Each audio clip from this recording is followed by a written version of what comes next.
Dunia Sekretaris Han. Mungkin tidak akan ada yang menarik dalam kehidupannya. Sekretaris Han, laki-laki penuh misteri. Siapa dia? Apa yang dilakukannya setelah dia menjalankan rutinitas hariannya? Setelah melewati sore yang penuh cinta di ruko 2 lantai, yang penuh cinta hanya kedua majikannya, dia sendiri hanya duduk diam di tangga, menyelesaikan urusan pekerjaannya, memeriksa laporan kinerja pada petinggi perusahaan, sambil menikmati sebotol jus dingin yang dibelikan karyawan toko sebelum mereka meninggalkan toko, karena habisnya jam kerja. Setelahnya, makan malam yang hangat di sebuah restoran privat di tengah kota. Han memilih keluar dari ruangan, meninggalkan bos gila yang sedang dimabuk cinta pada istrinya. Padahal Dania sudah mencegahnya agar dia tetap berada di ruangan dan ikut makan malam bersama. Memohon dengan sangat lewat sorot mata mengiba dan mulut yang bicara tanpa bersuara. Apa Anda pikir saya tidak tahu arti lirikan Tuan Saga? Selamat menikmati makan malam panjang kalian berdua. Maaf Nona, saya tidak bisa menolong Anda. Kendalikan sendiri laki-laki yang sudah tergila-gila pada Anda ini semampu Anda. Begitulah, pada akhirnya dia menikmati makan malamnya di sudut sebuah meja. Tanpa bicara sepatah kata pun, hanya menikmati makanan. Ekspresi wajahnya pun entah menunjukkan apakah makanan itu nikmat atau tidak, hanya dia yang tahu. Saatnya kembali ke rumah setelah makan malam yang panjang untuk ukuran hanya makan malam saja.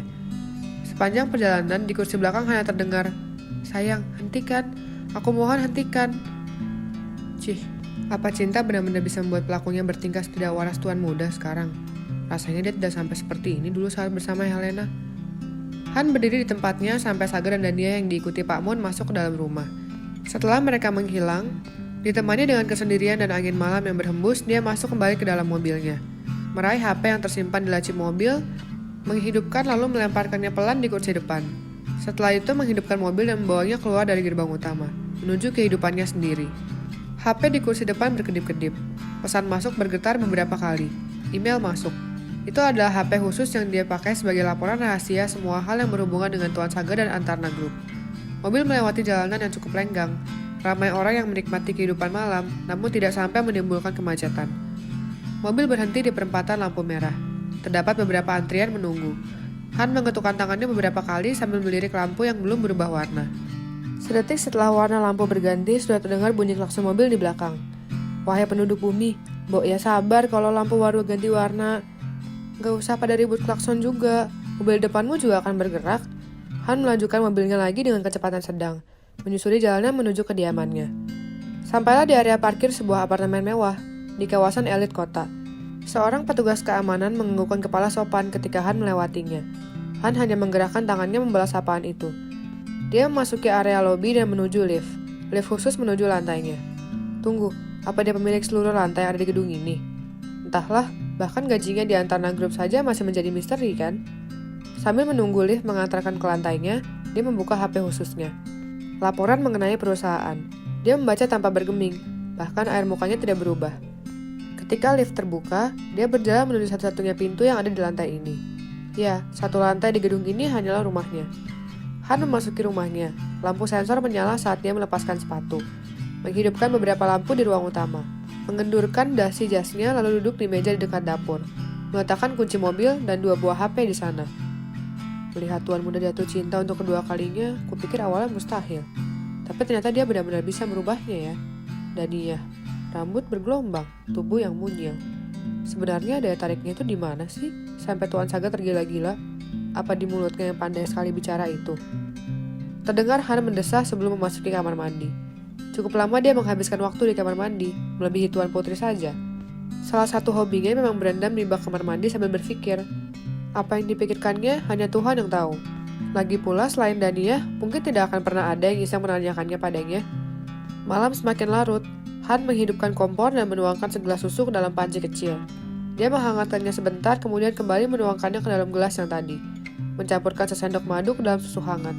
Lalu membawanya menuju meja di mana HP-nya berada. Kembali dia memeriksa pesan yang masuk di HP khusus. Cih, banyak sekali yang harus kubereskan. HP yang satunya menyala, HP resmi yang dia pakai. Pesan masuk. Nona Dania mengirimkan sejumlah uang yang cukup besar ke badan omal kota. Akan saya periksa penerimanya siapa saja. Pesan diterima. Berikan semua laporan transaksi keuangan yang dipakai dari kartu dan rekening yang diberikan Tuan Saga. Pesan balasan terkirim. Baik, selesai laporan. Han menikmati setiap tegukan minumannya.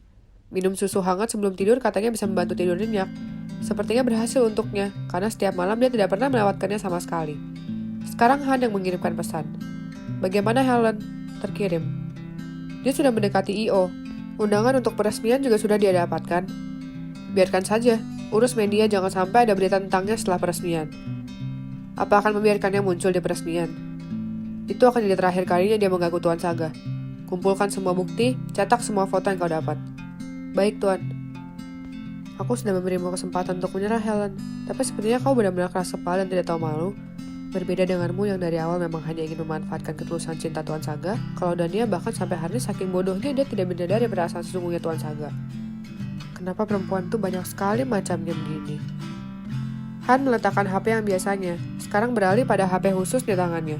Membuka beberapa email penting yang dikirimkan pada kaki tangannya di dalam perusahaan.